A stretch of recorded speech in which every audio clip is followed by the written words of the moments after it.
ఈ నెల 9వ తారీఖు నుంచి రాష్ట్ర ప్రభుత్వం చేపట్టిన మహాలక్ష్మి ఉచిత ప్రయాణం మహిళలకి, ఆడపిల్లలకి, అదేవిధంగా థర్డ్ జెండర్కి టీఎస్ఆర్టీసీ యాజమాన్యం చాలా సక్సెస్ఫుల్గా ఇంప్లిమెంట్ చేయడం జరుగుతుంది.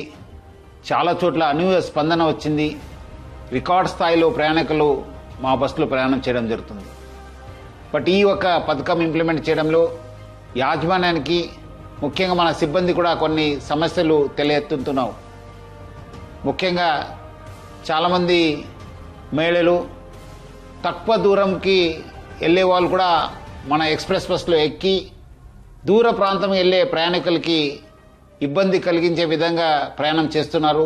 వాళ్ళందరూ కూడా నా తరఫు నుంచి, యాజమాన్య తరఫు నుంచి కోరుతున్నాను, మీరు తక్కువ దూరంలో వెళ్ళే వాళ్ళైతే వెలుగు బస్సులో ప్రయాణించాలని చెప్పి నేను మరీ కోరుతున్నాను. అదేవిధంగా కొంతమంది మహిళలు స్టేజ్ కాకుండా మధ్యలో, రోడ్ మధ్యలో ఆపడము, లేదంటే ఎక్కడ కావాలో అక్కడ ఆపండి అని చెప్పి అడుగుతున్నారు. దీనివల్ల కూడా చాలా దూర ప్రాంతంలో వెళ్ళే వాళ్ళు కూడా చాలా ఇబ్బంది కలుగుతుంది. స్టేజ్ దగ్గర మాత్రమే మా బస్సు ఆగడం జరుగుతుంది.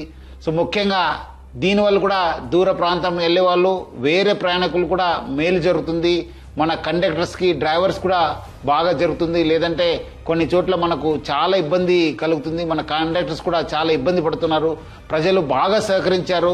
వాళ్ళందరూ కూడా నా తరఫు నుంచి, యాజమాన్య తరఫు కూడా ధన్యవాదాలు తెలుపుతున్నాను.